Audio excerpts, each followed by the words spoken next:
Welcome back to Gambler Spec. We're still in recovery a little bit from the Gambler 500 Idaho last weekend, but coming up next weekend we have the Gambler 500 Utah Buckskin Cup. So I haven't done much to the TAZR since I've been home other than pull it in the garage. So let me show you a few things that I'm working on, things I'd like to get done before next weekend. So the first thing is that toolbox that was in here was not mine. That was Dustin's toolbox that he had from his Ford Ranger or something. So we had welded in these pieces of angle iron to hold it up. But since the toolbox wasn't mine and I'm gonna have a back seat in here most of the time for my kids, I don't really have a use for these mounts anymore. So I'm gonna come in here and do my best to get these cut off, save these, and also try to keep from damaging my fender and my roll bar tubing too much. And so we'll get that cleaned up, get those removed, and get that painted back. Next thing, we weren't able to get to the handyman jack here on the back. It's just about long enough to go between the bumpers, so I'm thinking I may make some type of a mount for either side of this bumper that integrates this handyman jack. I think that'll be cool. So we'll see if we can get to that. I still got grease and eggs and I don't even know what other kind of stuff from where we cooked on here during the Gambler in Idaho. So we're gonna have to take this thing and pressure wash it off, clean it up, make it look good for the Utah Gambler. The last thing, which is one of the bigger things I'd like to get done, I've got this piece of tubing that I pre-bent at a 45, and I want to try to make some door bars. One thing that's bothered me about this car for a while is that if you look at it, the front of the car is really wide, and then from the front, the back of the car is also really wide, but then there in the middle, it kind of goes skinny. And I feel like that makes the proportions of the car look a little bit odd, where I think if you could keep that middle section looking a little wider, the whole car would look a little more aggressive. So my idea was take this 45, come back here, see if I can hold this at the same time. So take the 45, come back into the cage like this, keep that 45 so that it pushes the width of the car out, maybe like in parallel with the rock sliders at the bottom. So then the whole car itself is now going to look wider. So issues with that idea, at least the ones I've thought of so far, are number one, if you weld this on, you got to get the angle right. It's got to keep the look of the car looking aggressive. You got to have a rake to it. So deciding on where that goes is one part, but the other part is we tried holding up a mock piece of board here where that door bar would go and then getting in and out, and it was not easy, especially on the driver's door where you have the steering wheel. It was really difficult to, if you can imagine the bar being that high, really difficult to get over the bar and under the steering wheel at the same time. Same with getting out. The passenger side was okay. I mean, you could Dukes a Hazzard and grab on the roll bar and pull yourself out. That was fine without the steering wheel, but the driver's side, it's got a tilt, but it's still kind of in the way. So I'm thinking we would have to come up with some type of a hinge system. So I have no time to do this, but if I can, I'd like to come up with, number one, weld the door bar on, and then once it's welded on, I feel like I could come back, cut out a slice on either end, and then manufacture some type of a hinge system. So it'd have to be some type of a tabs with a bolt on one end and a pin on the other, so you could pull the pin and then it would hinge around the bolt. The issue that I'm having is that this is a 4-door length basically, or longer than what a 2-door would be as you go all the way up to the exo cage. So you've got that length in a door, so when you open it, I mean, to get out, plus this 45 at the back, you're gonna have to open this the width of a car to be able to get out. It'd be cool to be able to open suicide, but the issue is if you're sitting here in the driver's seat, how in the world do you reach this pin down here to get out? Obviously there's, electronic actuators, stuff like that, but I mean, we're talking 1 week and I have no time. So that probably wouldn't be an option, although it would be kind of cool. Okay, hang with me here. The other thing I'm thinking, my brother suggested, is Lamborghini doors. So rather than trying to hinge at the front and open this way, or hinge at the back and open this way, hinge at the front and open this way. And really, for the tab hinges that I'm talking about, it's not any different, I don't think, because you just kind of change the tabs instead of being this way and it swinging on the tabs, it's going to be this way and swing on the tabs. So what that would mean is when you open the door, it's going to rotate up, and in that case, not really a problem, because in a Lamborghini, it has to pop out in order to clear the body. Well, we just talked about how in this car, the center is super skinny. So there's nothing for it to have to clear. It could just swing up. It doesn't have to pop out first. So that actually seemed like a cool idea. The tubing is 120 wall and pretty heavy. So that could be kind of dangerous for when it closes. But that's my plan and that's my goal. We're gonna try getting the door bar on. Once it's on, we'll see how much time we have, and then hopefully we can come up with a hinge system. And if we can make that into a Lamborghini style door with a shock, it'd be perfect. So I'm gonna set up the time lapse and just see what kind of progress I can make.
Door bars finished, high lift jack mount finished.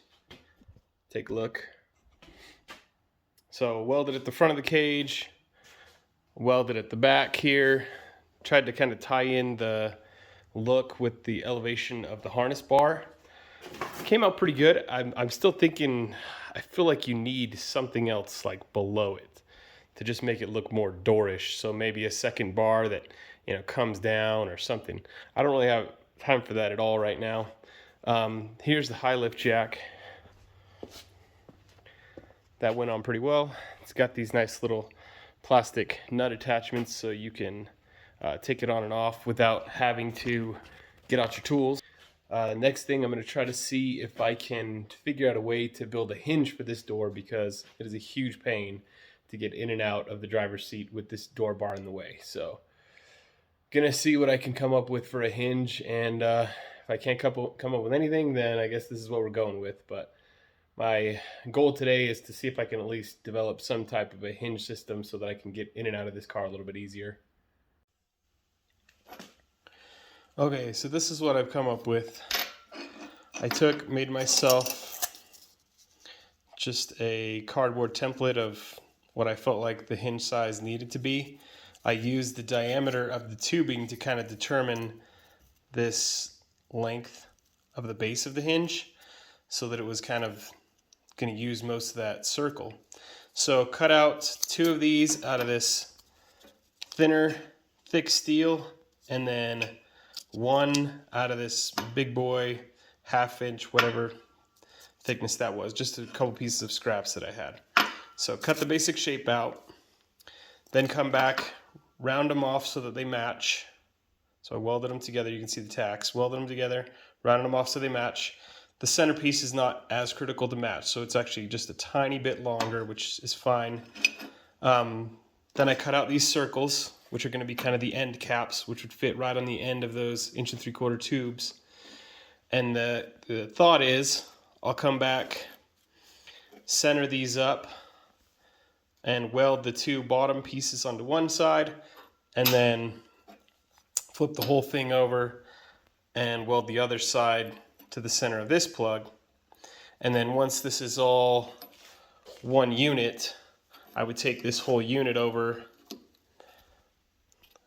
basically mock it up into place, and then weld the caps on.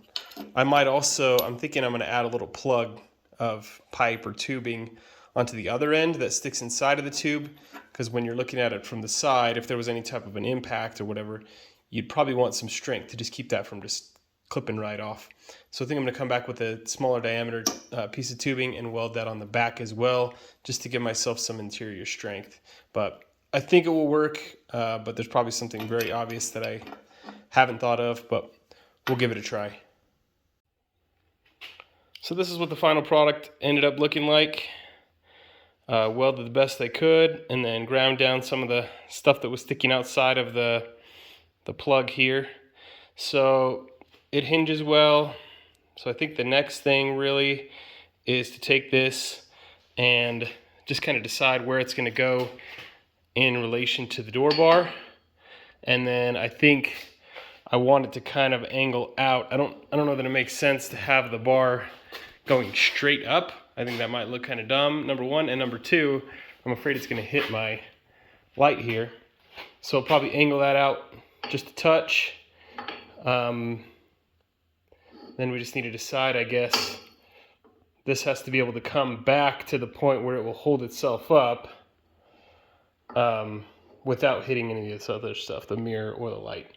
So that'll be kind of what we have to decide, is where we want this to go in. But once we decide, shouldn't be too bad. I'll brace the tubing, lop out that exact length, plug it back in, tack it in, and then just make sure it opens correctly.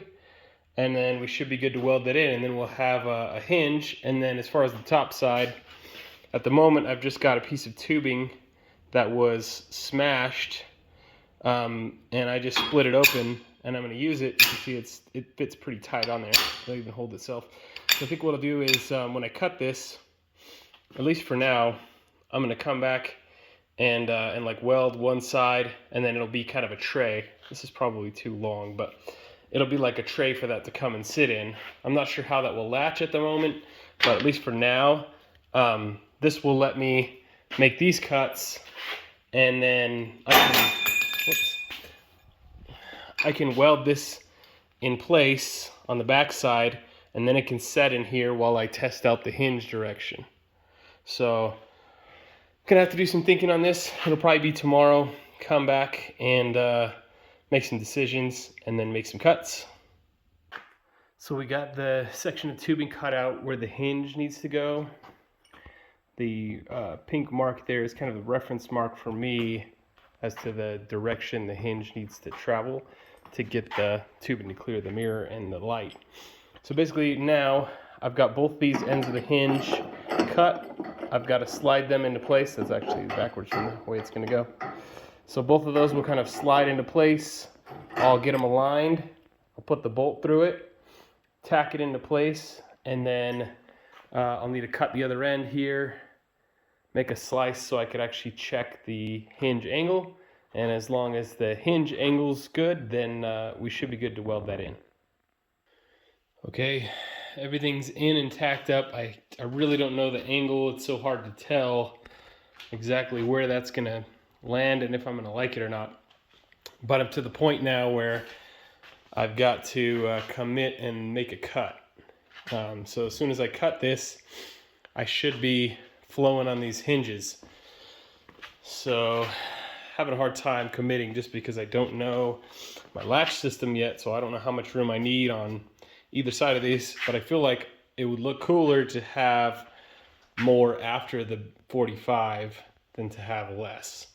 So I'm going to try to lean this way a little bit, and I think that's the spot I'm going to go with. And if not, I guess I can weld it back if it's bad. Okay, Lambo door installed. You ready? So I committed, made the cut. I went to Tractor Supply looking for hinge ideas. I really want to do something fancy, but in the end, this is what I ended up with. So it's basically just one of these PTO locking pins, and then a few nuts.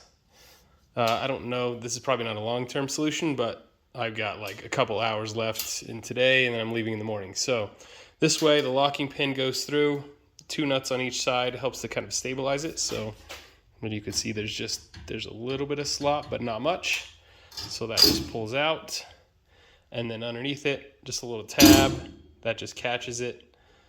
There is a little bit of play just from being such a long door, but that's okay. I don't think for what I'm doing right now, this is not going to be a big deal. So that at least comes down, has a place to sit, and then when you want to, go drive, you just slide this locking pin back through these, latch it up, and you're good. Get to your spot, unlatch, and that hinges up just like that. So I wasn't sure on how wide I wanted it to hinge. Let's see if I can come around here. But I think that's about right. It sticks out, which is good. It's not going to be open all the time, so I think it, it's noticeable when it comes out nice and wide instead of coming straight up and down. And I like that about it. So then when you're done, just come back, throw your pin back in. Things that I still want to do, I need to build some kind of a stop here, because if I let it go, it's going to go all the way into the mirror. And then if I have time, I'd like to see if I can put some type of a shock on the bottom that will actually push it up for you, or at least cushion it on the way down. But I'm seriously out of time, so black paint may be all I get done. I'll let you know in the morning when I'm loading up. Well, it's the morning, headed on the way to the Utah Gambler. This is what I got. Not much. Painted everything black, painted up the hinges. I got the shocks and I got the little studs for the shocks, but completely ran out of time last night and thought I might get to it today, but no time today because I gotta head to Vernal, Utah right now. So got everything loaded up. It's gonna be the end of this video. Appreciate you watching.